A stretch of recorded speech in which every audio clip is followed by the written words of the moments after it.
Kid, I have one very important question for you. Are you an idiot? I mean, you have to be, if you didn't recognize that those gangers you were real friendly with were about to stab you. If I hadn't come around to dissuade them, you'd probably be stuffed into a chute somewhere getting ready to be ejected from the station. What in the galaxy made someone as ignorant as you decide to come here? You wanted to adventure out in the Fringe. You actually said that. Out loud. With words. Ugh. Let me guess, you decided to move away from your nice and safe home and Unity space to gain your fortune in the Fringe. Probably inspired by those action vids that seem popular nowadays. I hate those things. Not only is the writing terrible and cliche as hell, but it also gets stupid kids like you killed. I'm tempted to walk away at this point, but I already saved your life, so I'm at least partially invested in you keeping that life for a little bit longer. So how about this? I give you a quick rundown of what you will see out in the Fringe, perhaps increase your IQ a few points, and hopefully give you a chance in this wild area of space. So before I start talking about the Fringe itself, I should dispel some notions you probably have about the place you call home, the Unity.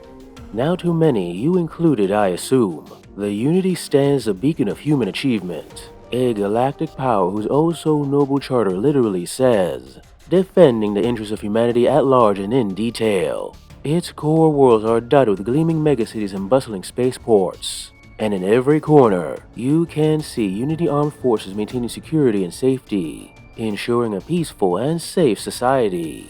And I will admit some parts of Unity life can be pretty nice. As long as a world in Unity space follows the rules, they gain access to standardized trade routes, the protection of the fleets, and various economic opportunities. The common citizen also benefits quite well from living within Unity borders, their health guaranteed with gene editing that remove genetic defects and cure diseases, and that genetic tweaking goes beyond just healthy living. Although the Unity looks down on anything that modifies the human form a bit too much, simple body modifications like green skin or glowing purple eyes aren't unknown. Hell, over the centuries, whole subspecies of humanity have cropped up, like the pharaohs, whose ancestors thought to give themselves animal features for whatever reason, or hulkers, who were created in a lab to serve the Unity as perfect laborers. They later gained their freedom when the Unity realized creating a slave race might not be good for their image. And it's not just humans who gain the benefits of living in the Unity. There are also alien species who are full citizens of that galactic power, some whose civilizations chose to join of their own free will, and others who had to be convinced through more forceful means. Now if you're fine being a perfect little drone, you could say that there is nothing better than living in the Unity. But for those who are a bit more free-thinking, they see the Unity as the embodiment of suffocating control and enforced conformity, an impersonal bureaucracy that loves paperwork and keeping everything nice and orderly, a task that is admittedly hard to do when you have to watch over untold billions of sentient beings. To manage these dozens of worlds and billions of sentience, the Unity have active measures in place to encourage appropriate cultural trends, regulate belief systems to ensure they foster a code of civil-minded responsibility, and impose a large number of laws and restrictions to develop a monoculture across all of Unity space. Although there are exceptions for particularly harmonious or unique civilizations that won't rock the boat, generally, if you've seen one Unity world, you've seen them all. Each world's culture is so similar to each other that you could take a trip from one world to another and swear you were still on your home planet. Now I'll say most of the people in charge of the Unity aren't doing this maliciously. There is no dark master or cabal aiming to rule the galaxy. The truth is, those in charge believe wholeheartedly that what they do is the best for everybody. As that famous scholar of the Unity Academic Consortium, Pavel Exilian once said, "Worlds and planets of course can choose to be free of Unity's fold, but that freedom comes often with the cost of famine, disease, poverty, and death. It is a freedom to die rather than to live." I might have exaggerated the tone a bit for comedic effect, but you get the idea. If you truly believed in your heart that Unity is the best thing for the galaxy, doing whatever you must to keep it together would obviously be justified in your mind. Despite all of their efforts though, it's hard to beat out the urge for self-determination that so many sentient races have. And over time, more and more people wanted the freedom and ability to grow and develop in ways the Unity probably wouldn't approve. Suppression of these ideas soon led to violent protests, and even the core worlds, usually the most compliant, had become dissenting boils that were getting ready to burst. The Unity government needed a way to release some of this pressure, and after what I'm sure were many meetings and multiple signings of things in triplicate, they came up with the idea of opening up the Fringe. Now, the Fringe is an area of space the Unity had no real plans to expand into anytime soon, mainly because they were busy with other things, and the few worlds they had surveyed at the time didn't really have the resources to make colonizing them worth the effort.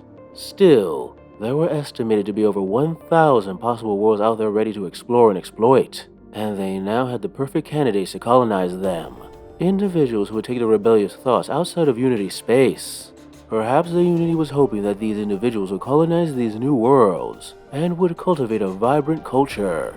A culture which would of course be eventually safely assimilated into the Unity.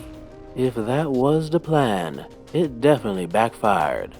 You see, kid, although there were folks who had the adventurous spirit and wished to live outside the insanity of Unity bureaucracy, there were also many folks that civilized society tries to pretend don't exist, who also saw opportunity in the Fringe.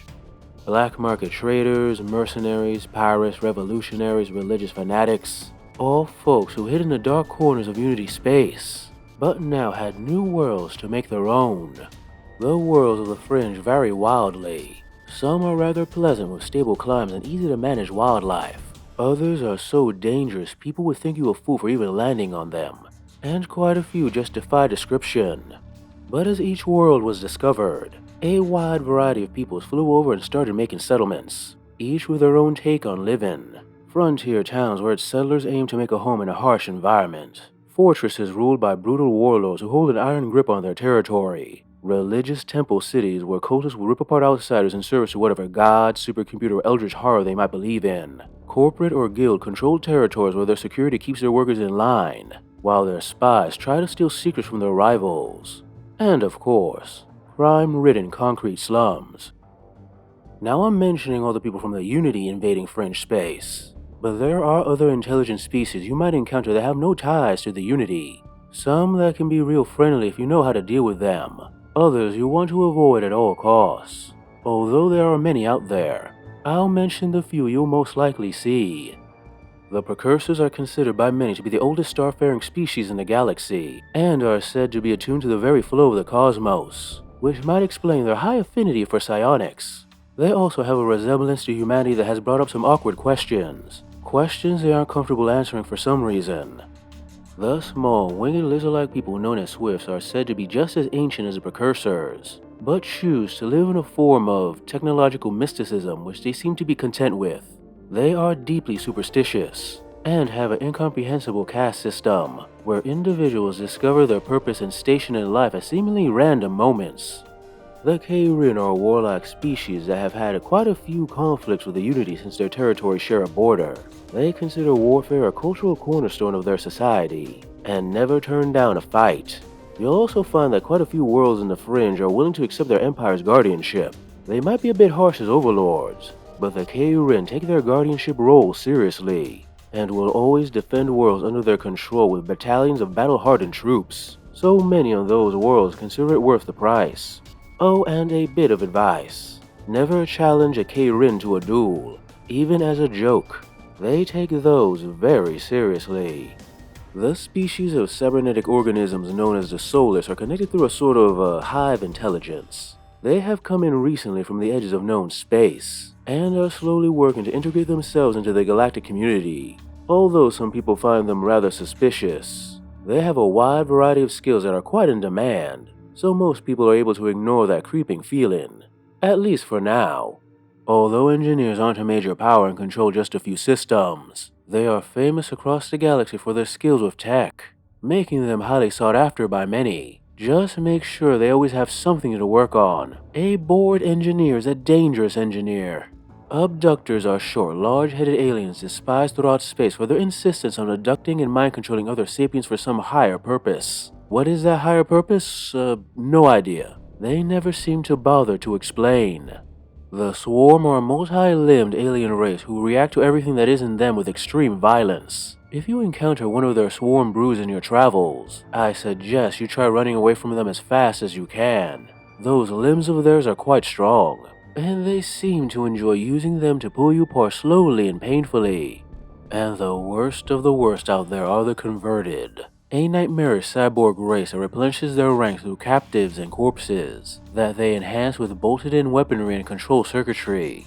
Despite the dangers of the Fringe, there is also quite a bit of opportunity. If you're lucky enough to attach yourself to a crew with a half-decent starship and at least a somewhat competent captain, you could do pretty well for yourself, if the jobs you do don't get you killed, of course. And there are quite a few jobs you and your crew can do out there. Maybe helping a colony defend itself against something a civilian militia can't handle, working for a warlord or crime boss who needs some deniable assets to take down a rival, hunting elusive targets across the Fringe as bounty hunters, or if you're less morally upright, working as hired killers. The types of missions are as numerous as the worlds you'll find them on, along with the numbers of pirates, criminals, mercenaries, assassins, hostile alien races, and other opponents you'll have to face while doing them. But one organization you'll both be working for and possibly fighting more often than you would think is the Unity. Officially, worlds in the Fringe are considered independent and manage themselves, although the type of management differs. Some have formal systems of government, others are run by citizens in some form of organized anarchy, and quite a few are just complete wild zones. Unofficially, the Unity views those worlds as containing future citizens that just need time to air out their more rebellious notions. You see, as long as the local government of those worlds maintain a reasonable level of control, the Unity doesn't really care what happens on them. Things like black market trading, smuggling, and petty warfare done on those worlds are essentially out of sight and out of mind. But still, the Unity isn't inclined to remain ignorant of what happens on those worlds, especially if they want to make sure nothing in the Fringe threatens Unity space. To keep up to date, some of the more civilized worlds might have a small Unity garrison, and occasionally, you can spot Unity patrol ships just passing by, a reassuring presence for some, and an eyesore to others. These garrisons and patrols don't interfere in local disputes unless absolutely necessary, as a Unity military force is not known for its gentle hand, and their attempts to keep the peace tend to cause people to both be figuratively and literally up in arms. So to prevent misunderstandings, the Unity often makes use of their agents, folks employed by the Unity who are allowed to think outside the box to remove threats, without any overt display of Unity interference. And you would be surprised how many Unity agents hire crews to get things done for them. It can be pretty good pay, if you have the patience to sign all that paperwork. Kid, I can tell by the look of wonder in your eyes that what I just said just flew over your head. Alright, come with me. I need a new crewman for my ship, and you look like a rookie I won't need to pay much for a while. And who knows, maybe getting shot at a few times will knock some common sense into your head. Hey guys, I hope you enjoyed this video on the miniature war game 5 Parsecs From Home. A miniatures agnostic game, which means you can use any miniatures you have lying around the house to play a crew of space adventurers, bounty hunters, guys who just want to get jobs that travel this section of space called the Fringe for sweet loot, hero complex, whatever story you want to tell in a space opera setting. This is a perfect game for that. So give it a chance if you want. Link to where you can get it down in the link area place down below. Anyway, I hope you really liked this video. If you liked it, please like, subscribe, comment, press the little bell so the YouTube gods know that I exist, and hopefully more people can see this content. And if you really like it and you're really inclined, please send a little money away to my Ko-fi or my Patreon account. The extra money gives me a chance to work on these stories I love. Anyway, thanks for listening/watching, and see you next time.